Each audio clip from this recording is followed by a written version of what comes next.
Congressman Bill Cassidy is a physician and a Republican from Louisiana who was a key member of today's rollout. Congressman, as you know, going into this, there were Republicans who thought it wasn't a good idea to do this. I didn't hear any specifics there from John Boehner. I've read through this pledge. I don't see a lot of specifics there. Can you tell us how specifically you are going to cut spending, how Republicans are going to make these changes? Because I didn't see them in there.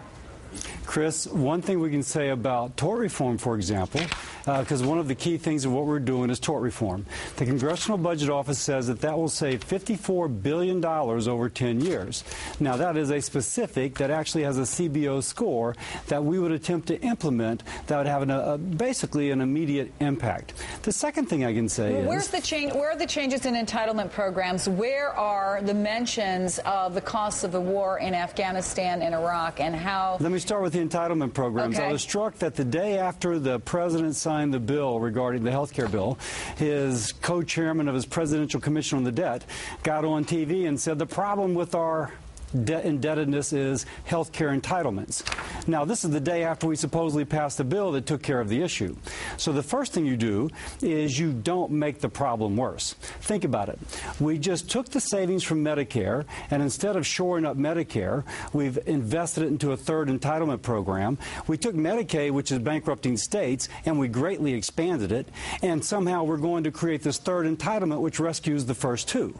Well, the first thing you do is you go back to basics, and you say you use the savings from programs to shore up programs, not to create a third entitlement when it's entitlements that are getting us into trouble. Is that the money? Is that enough money to make a difference?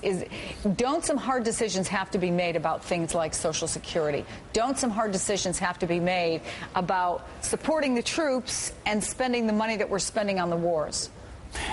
Clearly hard decisions have to be made, and I think John Boehner was saying that we will make those hard decisions, but it has to be in participation with the American people.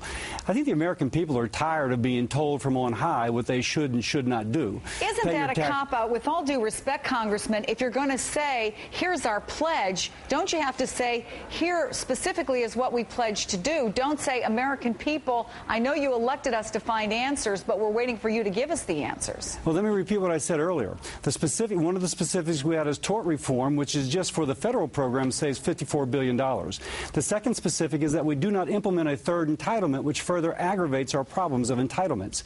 The third thing I would say is we would take the savings that were going to be invested in the third entitlement and instead use it to shore up the entitlements that we start with. Those are pretty specific, and we could build upon those for even longer-term benefit. I'm curious about the timing, too, and I don't mean to make light, because really it is the plan that is important, and American people having the choice. I will grant that to both sides. But I happened to be on at the time with Pat Buchanan, who is a very well-known Republican, friend to Republicans, and he said he'd be fired as communications director if he decided to announce this plan at the same time that President Obama was speaking to the United Nations, that anybody could have predicted that the news programs would take the president at the UN.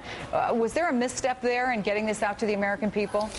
You know, Chris, you're focusing on the politics of it, the presentation of it, and frankly, that's not what I'm concerned with, and I'm not sure that's quite what the American people are concerned with. The American people want to know that there's some effort to address the issues that are of tremendous concern to them right now, and they do not feel that effort is being made. So the point being, not that maybe we should have timed it better, maybe we should have had a different backdrop. I frankly don't think the American people care about that. What the American people care about is having a choice. There's one party for more limited government and lower taxes, and there's another for, frankly, a lot bigger government and financed by even bigger taxes. And I think that was the presentation that was made, and frankly, that's an important presentation to make, however it is presented. Congressman Bill Cassidy of Louisiana, you've been generous with your time, sir. Thanks very much for joining us. Thank you, Chris.